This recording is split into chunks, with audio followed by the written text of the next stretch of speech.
I ask myself, is this shit real? I contemplate about how I feel.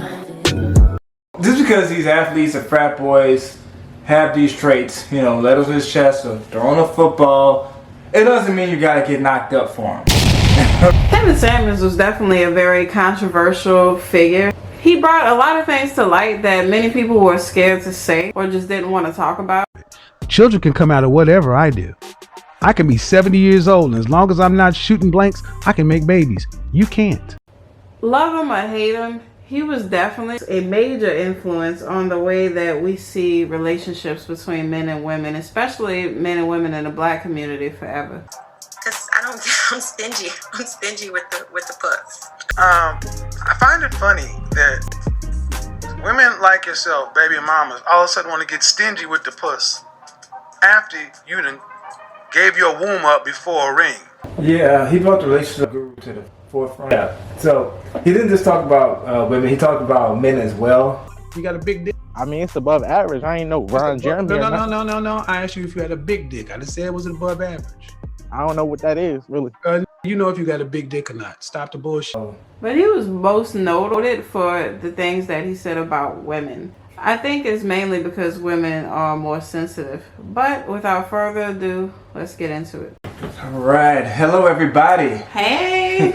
I am Shango. And I'm Malika. And this is the Marriage Cave. So this video is going to piss off, like, everybody. You know what I'm saying? I feel like men and women don't like accountability. Men and women don't like accountability. And that's what I feel like I learned from the late Mr. Samuels. The life of Kevin Samuels. Yeah, when he taught us. I mean, you know, he took the internet by storm.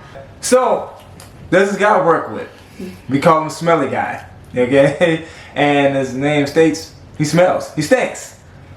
He has a picture of Kevin Samuels on his phone as his wallpaper. And yeah. And, you know, he keeps his work area unclean, rags everywhere, you know. And so he's missing a point. You know, obviously he has bad luck, you know, he doesn't have luck with women.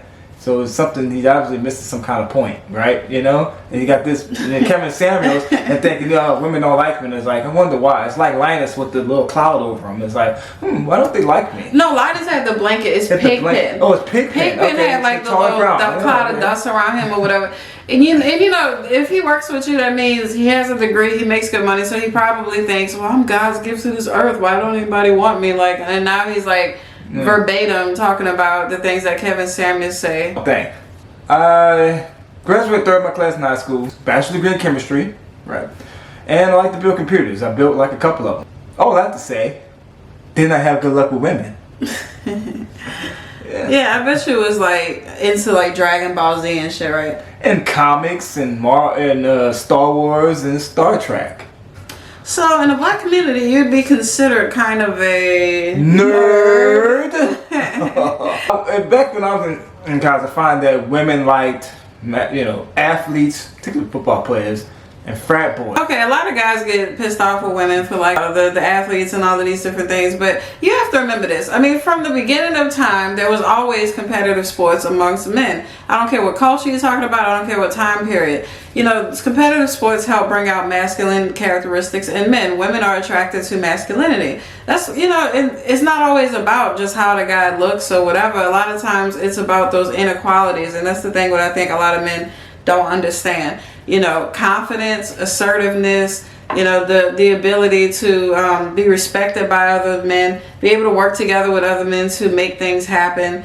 You know, a lot of those things are masculine characteristics. It helps to bring out that confidence and that competence in men. A lot of these sports, you have to be strategic in the way that you operate in order to accomplish a goal. And so, of course, you know, those men are going to be more attractive to women. Plus, you're working out, you have your body right. And I think the frat boys, you gotta watch some of them, all right? Because some of them was just gay. It's like, I mean, I heard some rumors about the dudes with the candy, but, you know, that it goes up the ass or something. Anyways, never mind. Oh, okay, I don't know if that's true. That's probably total bullshit. You know, people in their rumors, maybe. I don't know, because them dudes seem a little sweet. But anyway, But the frat boys, a lot of times, you know, you get respect amongst other men, and it's not a secret. We know that they haze and they beat your ass and all of that. A lot of times that shows that you can commit to something. That shows that you can be, you know, a part of a group, just like team building and stuff like that. And so, you know, it's not just the worst thing in the world that women like that. My story, I was invited out with a friend. This is my friend. This is what, college, right? Yeah, this is college. Okay. This is college. You know, we got to the club, and it was one of my first times going out. Just dancing with a football player all night. I mean, we were friends. I mean, I liked her, and you know, she was really into that. And obviously, something I didn't have. And but she was dancing with him all night. And obviously, when after it was over, went home. You know, I dropped her off, and like I know she, because we were staying in the same apartment complex. It was like the campus apartments, and I, you know, she, you know, the guy picked her up and whatever. And I mean, all I have to say is that, you know, you gotta, you know, I had to develop some masculine traits. I had to take accountability to figure out, all right, what was going on. You know what I mean? I do realize I didn't have certain masculine, you know, attributes that you know, the women like. And you have to, you know, you have to boost it. Now, you don't have to be a football player or a frat boy to develop that. No. There's things you can do. You work out, self-defense, playing chess, even something, because strategic thinking, you know, getting your intellect up. You find positions for leadership if you want. Things you have to do for yourself to build up. I work customer service at a bank. Now, I worked around a lot of women, but customers coming in. That helped a lot of my communication skills, sense of humor. Yeah, I mean, the sense of humor goes a long way. I mean, there's like a mental health crisis, and that's a whole different video, you know, amongst women and everything else. So a sense of humor is great, the ability to lighten up a mood, and that's one of the things that testosterone, actually, look it up, helps men to do, is to produce humor, like dad jokes and stuff like that. That's all cute. We like that. And I mean, you know, with the, you know, the sports and all of that, a lot of times it's sexy. It develops the body and all of that in the men. I mean, we all knew that the running backs, the wide receivers, the safeties, you know, all of those guys usually had like a nice slim build, nice butts, because they had to run a lot. I wasn't surprised when you told me. Okay, alrighty then. I'm just saying. Now let's get on to women. Okay, fine. Okay. So, just because these athletes or frat boys have these traits, you know, letters in his chest or throwing a football, it doesn't mean you gotta get knocked up for them. Okay? No. Because, how, you know, it's about the heart. You know, you gotta see what heart, because it's like, this guy could be like, oh, well, you're pregnant. Okay, what you telling me for? I mean, look, we're not that animals. Happened a lot. Yeah, that happened. Look, we're not animals, but I'm gonna look at the example of the eagle. The female eagle, she, you know, she's up there flying. There's a male eagle flying around her, like, oh, okay, he's interested in me. All right, let me knock something out the tree. Let me take this twig or something. I like this twig. And see if he's gonna go get it. You know what I mean? Because he's gonna have to get his wind speed. Like, oh, okay, gain the breed, bring it back up to her, because she's gonna have eggs. The eggs fall out the branch. He better go get it. He's the father. That's the testing. Now, there's different ways of testing. I mean, we're being, you know, analytical, but that's my point. Even they test to see, hey, what are you about?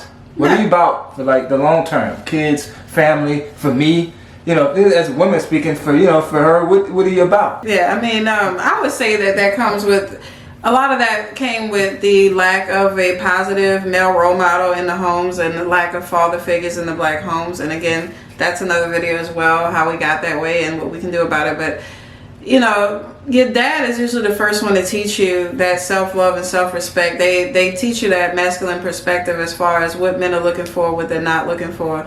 I mean, you know, twerking, you know, back in the day was called popping for us. But I remember my dad was like, you know, the nasty butt dance. And he was telling me, listen, guys like to see women move and dance, but not like that. It's like that looks disgusting. We don't like that. We will have, you know, a certain opinion of you that won't shine you in the best light. We'll give you attention, but really just for one thing, and not see you as a wife and a mother. You won't get respect. You won't get that commitment. You know, they don't find you worthy of their protection or their provision. And a lot of times you'll just get the D, and that's about a wrap. And so, you know, I don't care for it. I don't think that, you know what I mean? Because I used to think, okay, well, you laid down and you did the same thing with the woman. Why is she the hoe and you the man? But at the end of the day, we have different functions in nature. We have different roles to play. And so it's just the truth, like it or not. You could either let it make you better or let it make you bitter. Hopefully you choose better. Mine's from a story. women twerking at a restaurant. It was an upscale restaurant. But in the club, these were grown ass women. They were twerking on top of tables, and it went viral. And it was just like, wow. I mean, look at that. That wasn't very classy or anything. And the scenarios one of the women gave is that it was the DJ's fault. The excuse, I should say, in this scenario is that it was the DJ's fault. I mean, yeah, but if you're driving or some guy's driving the car, I like this song, it's bouncing, and all of a sudden, woman hears it, it's like, I'm about to go find a wall, or just gotta find a floor, I'll find a table. It's just because you hear the song. Accountability, that's what accountability is like. That's Yeah, I'm like, sis, come on now, like. What I mean? That was the craziest shit I ever heard. The idea that it was the DJ's fault, like that was so retarded. Like, baby, sweetheart. So you can be dropping your kid off to school, and all of a sudden you hear some twerking music. Are you just gonna just drop all the books and be like, bitch? You know what I'm saying? Like, yeah. nah. Yeah. You know what I'm saying? Like you 25 or older, let that shit go. For real. I mean, if you want to be a wife and all of this, and a mother, and if you must twerk, if you must throw that ass in a circle, baby, maybe just do that shit. Time and place. There's an area that's appropriate and an area that's not. And I don't know what's wrong with a little two-step, but hey, that's that's neither here nor there. But it reminds me of the chick from Graduation. Like, she walked across the stage and she threw a bunch of money out and twerked, in front of a bunch of older white guys that was on the stage with her, and it was kind of it was kind of degenerative behavior, and that's a good example of black queenism, No, it was not, and I mean, even and that was kind of like a picture speaks 1,000 words. It's like another woman that's educated that has the degree but doesn't have a class. You know what I mean? And so that's another thing with Kevin Samuels. It's like, look, it's not about your degree. It's about, the character. What are some things that you have on the inside? Yeah, men, we can't protect women that, that act like that. Now, I'm not using unsubmissive as something, but just, that's out of alignment like that. I mean, you go on the top of the table, you want to be married, relationship, guy looking at that like, what's she on top of the table just dancing out of nowhere? How can I protect that? Because she's not, if your woman just sitting around in nice clothes and that, it's not a certain age. You want to be a wife relationship, you do have to show that, because I can't protect a woman that's on top of the table just, dancing for every guy to see. It's like, how are you protecting that? They're like, you can't protect that. That's just open. I'm like, so many guys around us like, all right, you know what I mean? If you just with me, we walking, we chilling, and like, all right, I can protect that because you holding yourself accountable. This guy's coming out of nowhere. It's like, I can deal with this. He should know better. It's like, wait a minute, this is you're in the wrong zone. It's easy to protect that. It's not easy to protect because we're protectors. We can't protect that nature. Well, yeah, I mean, how are you going to protect somebody that's out there showing it to everybody? I kind of understand that. At the end of the day, I mean, I've heard, no matter what a child's wears, a pedophile will still be a pedophile. No matter what a woman wears, a rapist will be a rapist. All right, yeah, there's some truth in that. At the same time, you don't have to entice people. Damn. Don't make it easy. You know what I'm saying? Yeah. You don't want it easy. I'm not saying it's your fault if you get assaulted. Please don't take it that far. I am saying that, okay, you don't have to entice. And so another thing I heard, the Kevin Samuels guy say, and a bunch of black men is like, black women keep wearing weaves. They're so fat. You're fat ass and you wear a weave. And you know what I'm saying? It's like, all right, first of all, I'll address the weave first. A lot of us had perm slapped in our heads when we were like 3 or 4 years old. We were babies. We were trying to live up to this, not we, because we were babies, but black people in general, black women, we didn't know how to do our hair. A lot of that came from our history in this country where we had no knowledge of self. We're trying to live up to this, European standard of beauty where you have this long silky hair, and that's not who we are. That's not how our hair grows out of our head. And so a lot of times to mimic that, you have all these chemicals in your hair. Now you got chemical burn, now your hair's falling out. Or, the only way you can meet that standard is by putting weave in your hair. And so we're just now coming around to knowing ourselves, knowing how to care for our natural hair and all of this, and a lot of times if we had perms in our hair since childhood, we got to shave all our hair off in order to grow it back. I mean, that's a big step. That's a lot. We're going through a transition right now. I mean, give us some grace. And the weight gain, damn. I just had my 5th baby, okay? So shit, sometimes you're going to pick up a few pounds. You know what I mean? Like, you could lose it. You ain't got to be 7, the baby 17 and you talking about some of this baby weight. But, I give myself like a year to get it all off, but damn. Yeah, the women gotta get grace. I mean, obviously she gained weight, had your kids, one kid, any kid, you have to get grace. So, I mean, support, definitely support. Right. If it's a big bother for you, all right, babe, let's work out. It's time. I mean, we go running. This we did after little Terrence, our firstborn. We lived in a certain neighborhood. We were running around the neighborhood. I was like, oh, come baby, go. We was jogging around the neighborhood a lot, and we found the park. We do that. We do that now.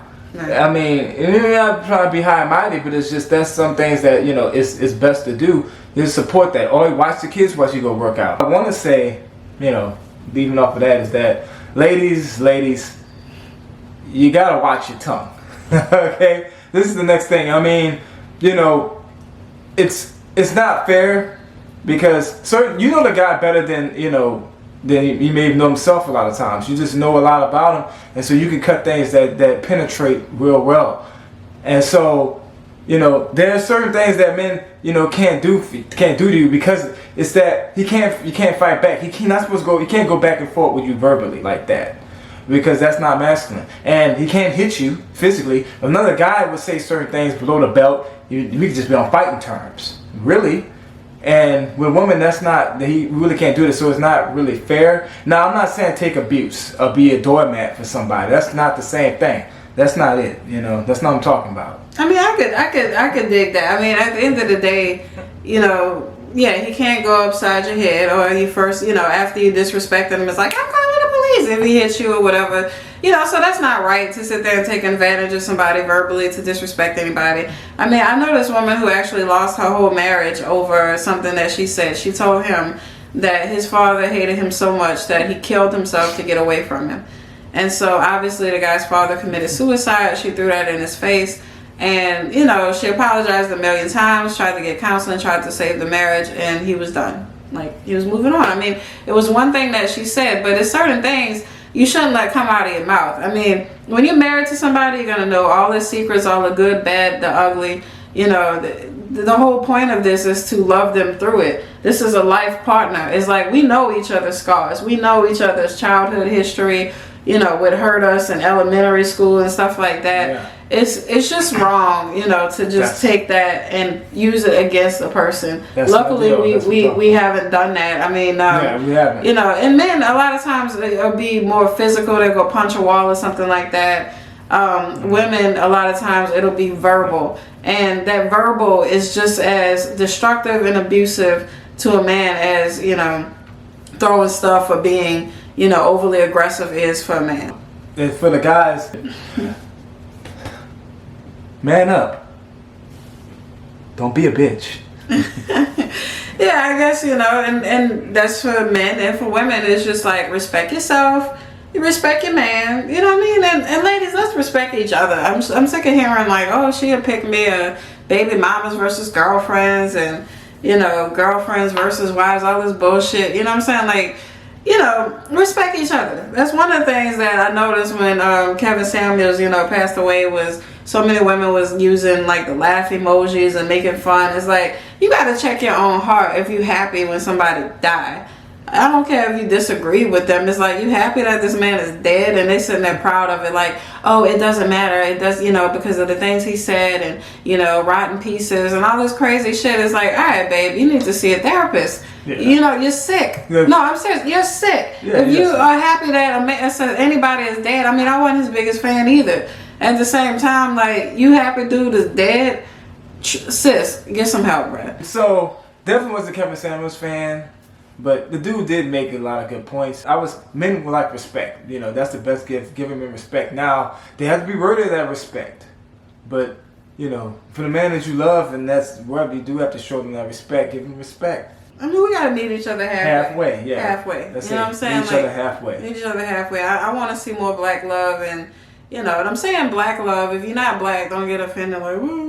But I'm just not. We're talking about love and black. We talking about love, but black love, because our community is like it's struggle. Our marriage rates. Y'all see the numbers. Our marriage rates are very low. Yeah. And so you don't see a lot of black families these days, and we need to see that. It's that family is the key, essential to the system. It's essential to order. I mean, family, that's the to root growth. of a healthy community. Healthy community, yeah. A healthy It's community. growth And progression. I'm tired of seeing all the negative things about black men, the negative things about black women as far as dating, all this bickering. It's like, come on, man. Let's, you know what I mean? Like, why make war? We could be making love. Yeah, none of us are immortal. Nobody's immortal. Our children, our families is what our legacy, what we lead on. Anything else by yourself doesn't go on past that. Our children, our families, that's legacy. That goes beyond. That's 300 years past. That matters. So we gotta meet halfway to build that up. This is how children come into the world. We gotta keep it together. And that goes beyond. That's why we are here, because the children, we're children of somebody. And you know. So rest in peace, you know, Rest Mr. in peace, Kevin Samuels. We say rest in peace. I mean, didn't agree with everything. I agreed with some. Neither did I. Neither did you. So, but we just say as that, and we definitely, we sum it up, meet halfway. Meet halfway. And so, as usual, I am Shango. And I'm Malika. And we are out. Peace. Peace.